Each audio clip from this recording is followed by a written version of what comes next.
রাজধানীর গাবতলী সংলগ্ন বাগবাড়ি ক্লাব মসজিদের সামনের খালি জায়গা দখল করতে মরিয়া হয়ে উঠেছেন অত্র মসজিদের পেশ ইমাম হাজী মাওলানা রেজাউল করিম। ঠিক এমনই অভিযোগ উঠেছে অত্র মসজিদের ইমামের বিরুদ্ধে। ওয়ারিশ সূত্রে ওই জমির মালিক মির্জা মাসুদ ও মোজাহিদুল ইসলাম টিটু বলেন, তাদের দাদা কয়েক সূত্রে ওই জমির মালিক হয়েছেন, পরে ওয়ারিশ সূত্রে তাদের বাবা চাচারা, আর এখন ওয়ারিশ সূত্রে ওই জমির মালিক হয়েছেন তারা। তিনি আরও বলেন, তাদের নিজেদের জমি ভোগ দখল করতে গেলেই মামলা করেন মসজিদ কমিটির সভাপতি আবুল কাশেম। 2000 সাল থেকে 2021 সাল পর্যন্ত পরপর 3টি মামলাতেই কোর্ট থেকে রায় পেয়েছেন মির্জা মাসুদ ও মোজাহিদুল ইসলাম টিটুরা। সেই সাথে 2024 সাল পর্যন্ত খাজনাও পরিশোধ করেছেন তারা। এই পুরাটা জমি হইল গিয়া একজন হিন্দু ব্যক্তির ছিল। সেই হিন্দু ব্যক্তির নামে হইল গিয়া আপনার এসএ রেকর্ড ছিল। এসএ রেকর্ডের পরে সে মারা যাওয়ার পর ওয়ারিশ সূত্রে তার ছেলের নামে আপনার সিএস রেকর্ড হয়। রেকর্ড হওয়ার পরে সেই হিন্দু ব্যক্তি এই জমিটা বিক্রি করে এই এলাকার স্থানীয় একজন মুরব্বী, নাম হইল সিরাজউদ্দিন সাহেবের কাছে। সিরাজউদ্দিন সাহেব পরবর্তীতে এই জমিটা 3 কাতে বিক্রি করে। প্রথম কাতে বিক্রি করে আমার দাদা মরহুম মানমিয়া সাহেবের কাছে বিক্রি করে 10%। আরেকজন ব্যক্তি এই এলাকারই বাসিন্দা আবুল কাশেম, ওনার কাছে বিক্রি করে 11%। তারপর আরেকজন ব্যক্তি ওনার কাছে বিক্রি করে হইল গিয়ে আপনার আব্দুল মান্নাফ, ওনার কাছে বিক্রি করে 5%। পরবর্তীতে আবার 5% বিক্রি করে আবুল কাশেমের কাছে। আবুল কাশেম আবার জমিটা বিক্রি করে 10%, 11% বিক্রি করে আমার দাদা মানমিয়ার কাছে। আমার দাদা জমিটা কেনার পর তার নামে নামজারি করার পর আমরা যখন জমিটা কিনি তখন থেকে আজকে পর্যন্ত আমরা অনলাইন খাজনা পর্যন্ত আমরা দেওয়া, সরকারকে খাজনা যেটা পরিশোধ করার আমরা পরিশোধ করি। পরবর্তীতে যখন আমরা এই জায়গার দখল নিতে আসি তখন এই মসজিদটা একটা বেড়ার মসজিদ ছিল। তখন তারা এই মসজিদের ইস্যু করে এই আশেপাশে যতগুলো জমি দেখেন এই জমিগুলো খাওয়ার জন্য তারা আমাদের নামে একটা দেওয়ানি মামলা করে। তো আমরা মামলাটা ফেস করি। মামলাটা ফেস করার পর তারা 2000 সালে মামলা করে। আমরা 2000 সালে মামলাটা কোর্ট থেকে রায় পাই। রায় পাওয়ার পরে আমরা যখন রায় নিয়ে এখানে আসার পরে তারা ভূমিদস্যু এবং অনেক ক্ষমতাশালী লোক, এই ক্ষমতার কাছে কোর্ট এবং আইন দুর্বল হয়ে যায়। আমরা আমাদের জায়গায় দখলে আসতে পারি না। পরবর্তীতে তারা আবার 2008 সালে আরেকটা মামলা করে আমাদের নামে। সেই মামলা আমরা আবার 2021 সালে মামলাটা আবার আমরা কোর্ট থেকে রায় পাই, যেটার কাগজ আমি পুঙ্খানুপুঙ্খভাবে আপনাদেরকে দিয়েছি। এখন এই মসজিদের ভিতরে আমাদের 5.5% জমি মসজিদের ভিতরে অলরেডি আছে। তা আমরা বলেছি যেহেতু মসজিদ নির্মাণ হয়েছে, আল্লাহর ঘর, আমিও তো মুসলমান, আমারও মরতে হবে, আমিও মাটির তলে যাব। যেহেতু আল্লাহর ঘর, একজন ব্যক্তি নামাজ যদি পড়ে, মসজিদে যতটুকু জায়গা আমার গেছে আমি আমার সম্পূর্ণ জমি মসজিদের নামে ওয়াকফ করে দেওয়ার জন্য প্রস্তুত আছি। যেটার বিচার মাননীয় সংসদ 14 আসনের সংসদ সদস্য মাইনুল হোসেন নিখিল খান সাহেবের সাথেও এটা নিয়ে এক দফা আলোচনা হয়েছিল, বিচার হয়েছিল।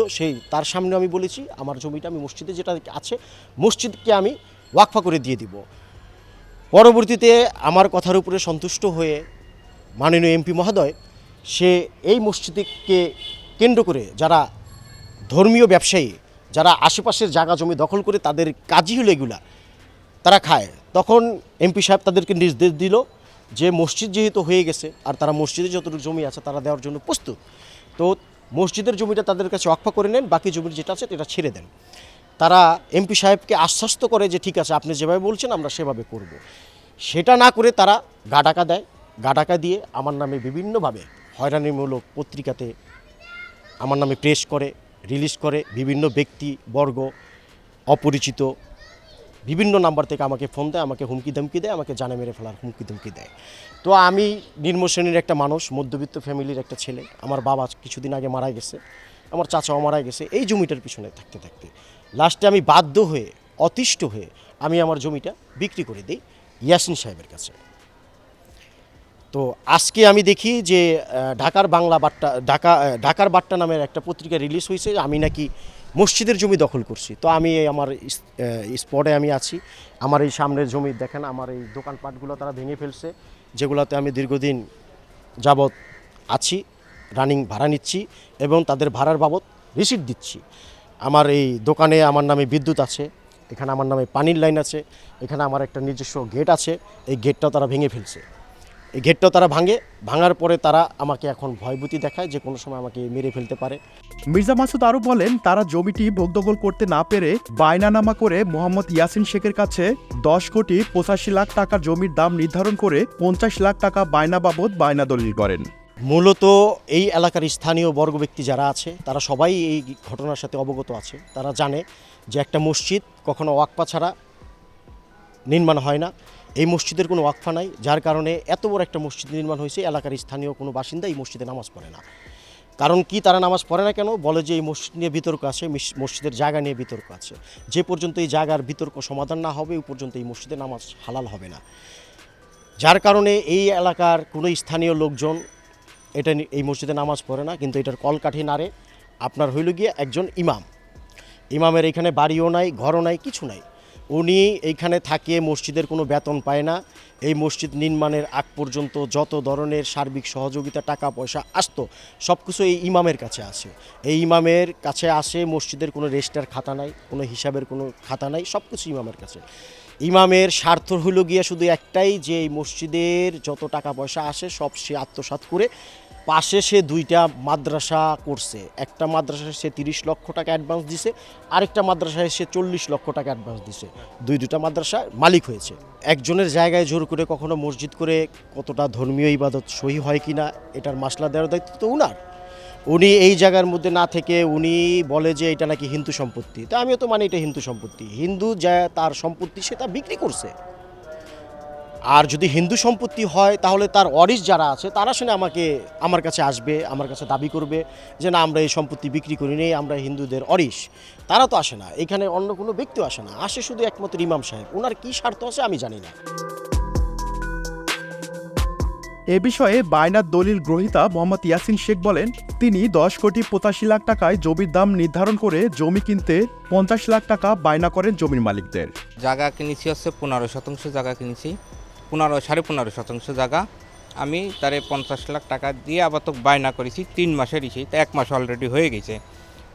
পরে আমি 2 দিন আগে ভোরবেলা আর কি, যে আমি আমার জায়গা বুঝে নিয়ে তারপরে বাদ বাকি টাকা, কারণ সময় চলে আসতেছে, তারে টাকা দিতে হবে, তাহলে আমি জায়গা বুঝে নেব না।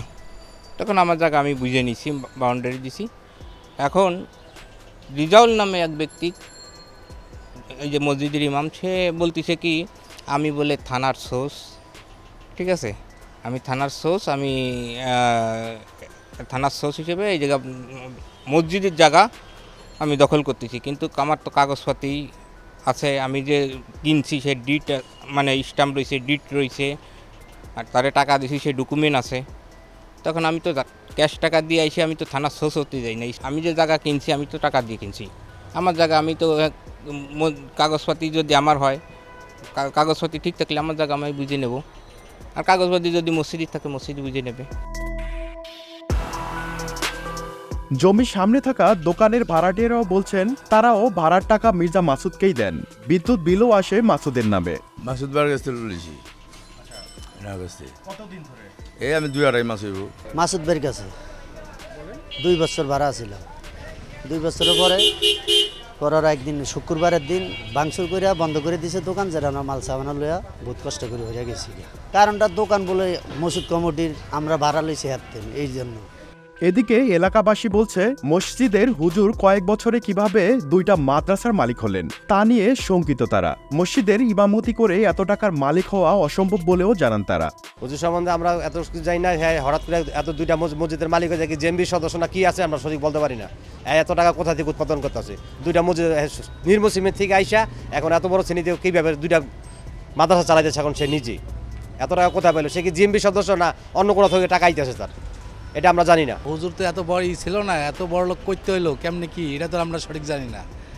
ঠিক আছে, তা এখন হচ্ছেন কথা হচ্ছেন কোনি 2টা মাদ্রাসা কেমনে চালার, এত টাকার মালিক করতে হইলো, এটাই তদন্ত করার দরকার।